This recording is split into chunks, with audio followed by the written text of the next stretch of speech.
saurais l'expliquer, mais je suis le genre de personne qui est capable de s'émerveiller devant une limace, d'un coucher de soleil ou d'un chat. Mais comme nous tous d'ailleurs, lorsque nous avons 2 ans et qu'on découvrait la vie pour la première fois.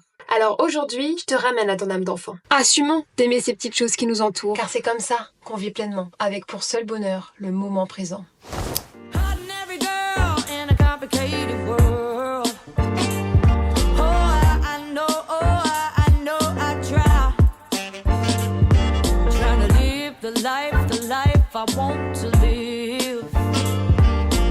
Ordinary girl in an overcomplicated world.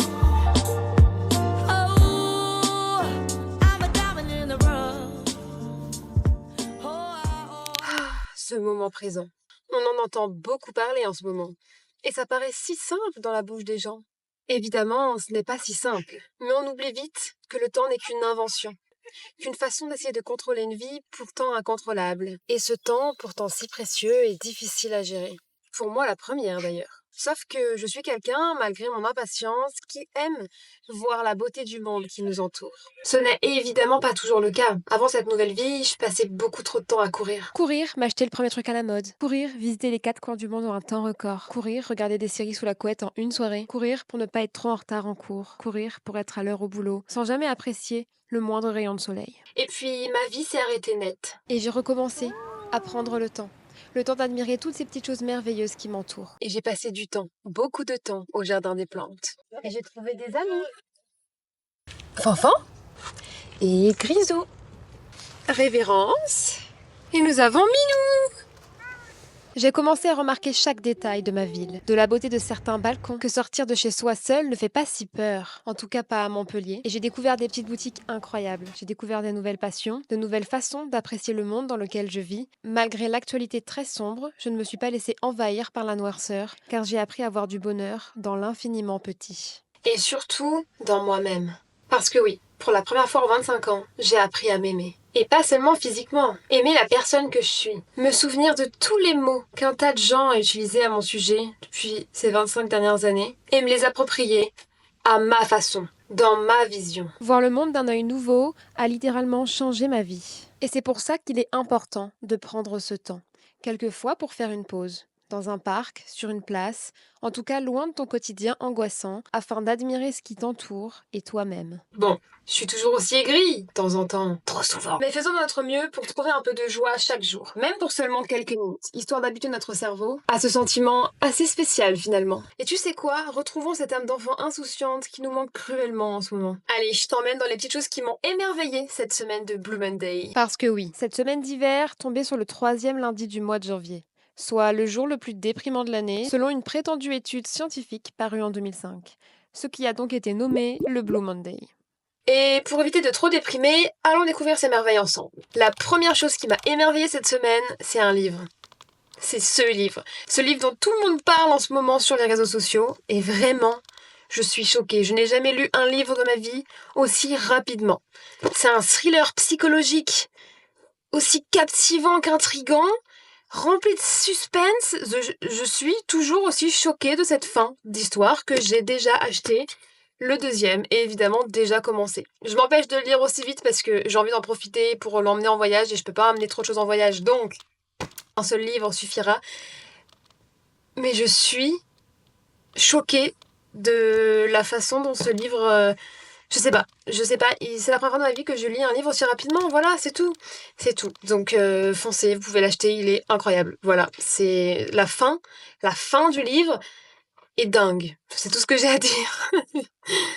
Prendre le temps de savourer la compagnie des animaux, et ici de Fanfan. Observer ses gestes, écouter son ronron apaisant, jouer avec lui ou simplement se détendre ensemble. Chaque instant passé avec Fanfan est une parenthèse de douceur et de sérénité. Cette semaine, j'ai eu le temps de regarder un film qui m'a profondément marquée. Ça s'appelle Lee Miller. Je vous le montre parce que juste c'est incroyable. Et en plus, vous allez tous pouvoir aller le regarder parce que je l'ai regardé sur un site qui s'appelle Titrove. C'est écrit là, en haut à droite. Titrove, donc Titrove. trov.com. C'est accessible à tous, c'est gratuit. Bon, ça va pas être très très légal. C'est les anciens sites que j'utilisais à l'époque, mais qui avaient complètement disparu. Et bah, il y en a un nouveau. Vraiment le même format et tout en plus. Et vraiment, Lee Miller. Quoi vous dire? Ce film m'a bouleversée. Cette photographe, elle a une vie, elle a un courage de malade. Et en même temps, elle a un don pour capturer les moments et je sais pas. Ce film était incroyable. En gros, c'est l'histoire d'une photographe qui, euh, qui travaille pour Vogue dans les années de la guerre, donc 39-45 principalement. Et donc du coup, bah, elle photographie tout ce qui se passe pendant la guerre, quoi. Elle découvre les camps de concentration, elle découvre... Enfin bref, c'est... Elle était au courant de rien en fait. C'est une américaine qui vit en Angleterre, je crois, et qui fait tout pour être sur le front, sur le champ de bataille, alors que personne ne veut la laisser y aller parce que c'est une femme et qu'elle n'avait pas le droit. Enfin bref, c'est très féministe en plus. C'est à la fois féministe et historique, tout en étant artistique. Vraiment, allez regarder ce film. Ah, j'en perds mon iPad. Allez regarder ce film. C'est Lee Miller sur le site Titrov. Titrov d'ailleurs qui est gratuit, sauf quand je crois que il demande de l'argent de temps en temps, donc il y a des pop-up qui apparaissent, mais apparemment les gens payent, donc on est tranquille. Voilà. En ce moment, je suis en plein processus de création de mon entreprise.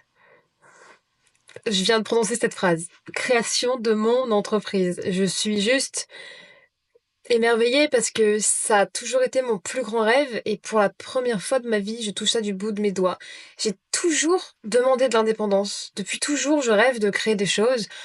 Notamment le salon de thé dont j'en parlais dans la dernière vidéo quand j'avais 8 ans avec ma copine Manon de l'époque et je trouve ça dingue parce qu'en ce moment, c'est exactement ce que je suis en train de faire. Je suis en train de créer mon entreprise et je sais pas comment expliquer le bonheur que ça me procure. Et j'ai passé ma semaine, mais j'ai dû passer des heures et des heures cette semaine à tout réfléchir et il y a encore beaucoup de choses à faire, mais ça me passionne. La paperasse, même la finance, j'adore ça et voir un peu comment déterminer mes budgets, comment trouver mes clients. Enfin, vraiment, tout le processus me passionne et je pensais pas que ça me passionnerait autant. Et j'ai tellement pris confiance en moi ces derniers temps et je suis prête. Enfin, je suis prête à 100% pour créer mon entreprise et essayer de faire mon propre argent juste par moi-même et c'est juste trop satisfaisant. Voilà, c'est une concrétisation, c'est aussi beaucoup de travail, beaucoup de travail, beaucoup de temps, mais c'est tellement passionnant que... Voilà, puis c'est challengeant, c'est vraiment un challenge de tous les jours, parce que c'est à moi de faire mon argent, donc c'est un petit stress. Il n'y a pas de l'argent qui tombe tous les mois en faisant une tâche précise, non, c'est moi qui dois déterminer mes tâches, c'est moi qui dois aller chercher des clients, qui dois me faire bien voir, entre guillemets, tout en étant authentique et en étant avec mes valeurs. Donc il y a beaucoup de choses qui vont se mettre en jeu et c'est... Enfin, en fait, c'est un rêve. Vraiment, je pensais pas que j'étais prête et que je serais prête si tôt à me lancer et je le suis et personne pourra m'enlever cette confiance et je sais que je suis capable de faire ce travail pour des entreprises et bah voilà, j'ai envie de pleurer. Voilà, c'est tout. Je pleure beaucoup en ce moment, j'ai mes règles, d'accord? On ne juge pas. Le bonheur simple d'une escapade en plein air, entre la sérénité d'une plage où le bruit des vagues et un coucher de soleil illuminent l'horizon, ces instants, baignés de lumière et de calme, rappellent l'importance de se reconnecter à la nature, de respirer et de s'émerveiller et de savourer pleinement de l'instant présent. En ce moment, ma coiffeuse expérimente des chignons façon Bridgerton sur moi. Le résultat était si différent de mon moi qu'elle m'a fait redécouvrir une facette de moi que je ne connaissais même pas, me rappelant que la beauté peut parfois se sous-estimer et que nous sommes les seuls acteurs qui décident de notre apparence. Ce moment m'a aussi offert l'opportunité de me détacher de cette habitude, de me comparer sans cesse aux autres et de reprendre confiance en mon apparence, en mes choix. Et je finirai juste par vous dire que s'émerveiller, ça peut être sur tout et sur rien. Là, je vous ai parlé des choses assez grosses, mais ça peut aussi être juste changer ses draps, ranger et nettoyer son appart. Là, je viens de faire le ménage si, je l'ai pas rarement fait quand même, mais comme ça faisait longtemps que je l'avais pas fait à ce point, bon, je l'ai pas fait pour moi de base, j'ai fait pour une vidéo, mais ça fait juste trop du bien d'avoir un espace propre dans lequel on se sent bien et aussi la déco. Franchement, on met, on, on met pas assez en avant l'importance de la décoration de chez soi. Je sais qu'il y a pas énormément de monde au final qui a un appartement extrêmement décoré. Moi, je suis archi fan des DIY, je suis archi fan de la déco en général, donc évidemment que chez moi c'est très décoré, peut-être un peu trop pour certains, mais c'est à mon image, c'est à mes goûts, mais ça me fait tellement du bien. Genre, je me sens vraiment en sécurité la plus totale et à chaque fois que je pars d'ici, ça me manque. C'est fou, hein, mais ça me manque. Et même ça devenait angoissant à quel point ça me manquait tout le temps. Parce que j'adore voyager. D'ailleurs, une autre petite chose qui a fait partie de mes petites merveilles cette semaine, c'est que j'ai commencé à organiser mes futurs voyages. Je pars au Maroc lundi et je pars en Norvège dans un mois. C'est dingue. C'est dingue déjà juste de pouvoir voyager comme ça. J'ai beaucoup de chance et je pensais pas que j'allais pouvoir encore autant voyager cette année, vu que financièrement, c'est rien à voir avec mes autres années. Mais en fait, j'ai juste, voilà, l'opportunité de pouvoir voyager sans trop dépenser. Et je sais pas comment décrire cette sensation, mais c'est juste merveilleux du coup, voilà. Et du coup, même organiser le voyage et commencer déjà à s'imprégner du pays avant même d'y être, je trouve ça, j'adore. J'ai fait des études dans le tourisme, j'ai fait des études dans l'événementiel, j'ai travaillé dans ce milieu, donc je sais exactement faire. Mais à chaque fois, quand c'est pour soi, c'est quand même, je sais pas, c'est c'est indescriptible, j'adore ça. Et c'est pas pour rien que je m'étais dirigée dans ce milieu de base, hein. Juste, c'est dommage qu'aujourd'hui les entreprises soient si malsaines et si mauvaises et qu'elles pensent qu'à l'argent et pas à l'humain. C'est dommage. Mais bon, c'est pas grave, on parle de l'émerveillement là, donc voilà. Donc du coup, je voulais juste te rappeler que l'émerveillement de ta semaine, ça peut juste être quelque chose d'infime. Pas besoin que ce soit quelque chose d'extraordinairement grand comme créer une entreprise, vous voyez.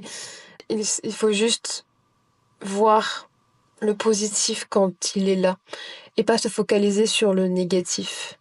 Voilà. Bon allez, sur ces mots, je vous dis bisous et bonne continuation de vidéo. Et j'ai décidé de m'en faire un carnet, intitulé Les petites choses du quotidien qui m'émerveillent, afin de ne jamais perdre cette aptitude. Je le glisserai dans mon sac chaque jour, et dès que je remarque quelque chose qui m'a fait sourire, je le dessine, je l'écris. Bref, je l'immortalise. À chaque jour de déprime, je relirai mon petit carnet, et je sais que ça me fera du bien. Oui, t'es dans un tiroir finalement, j'ai dû demander à votre collègue. Alors voilà, ma semaine d'émerveillement touche à sa fin, mais sûrement pas mon envie à continuer d'apprécier les petites choses qui nous entourent. J'espère t'avoir donné envie, toi aussi, à te reconnecter à ton âme d'enfant, à ton regard curieux et émerveillé. Et je vais finir par te poser une question. Qu'est-ce qui t'a fait sourire cette semaine? Même quelque chose d'infime, comme un oiseau qui se pose à ta fenêtre, quelqu'un qui t'a fait un sourire dans la rue, ou juste une séance de sport efficace. Parce qu'au fond, chaque sourire, chaque rayon de soleil, chaque petit détail qu'on remarque est une victoire sur ton chemin vers le bonheur. Ce carnet que je vais remplir n'est pas juste une collection de moments, c'est un trésor, une preuve qu'il y a toujours de quoi s'émerveiller, même le jour du Blue Monday. Maintenant, à toi d'aller chercher ces merveilles. Et surtout, de ne jamais oublier que parfois, il suffit de lever les yeux ou de regarder en soi pour les trouver. Prends soin de toi et surtout, continue d'être ébloui par la vie. Je suis en train de te préparer une vidéo assez spéciale, donc on se retrouve que dans 2 semaines. Alors je te dis merci de ta présence et à bientôt pour de nouvelles prises de conscience. Bisous. Ébloui par la nuit, un coup de lumière mortelle. Je pense que c'est bien. Frôler les bagnoles, Fanfan. les yeux comme des têtes épinglées. Ça va? Je t'ai attendu 100 ans. J'ai Dans fini les là. rues, en noir et Ça blanc. va pas du tout, ça va pas du Tu tout. es Je sais pas comment j'ai venu fait. en sifflant. Si, je pense que là il y avait... Je vais te donner de la pâtée, d'accord. C'était grisou. Ébloui par la nuit, un coup de On lumière. entend que les gens derrière. Shooter les canettes, aussi beau mais qu'un avis. Si j'en ai perdu la tête, je t'ai aimé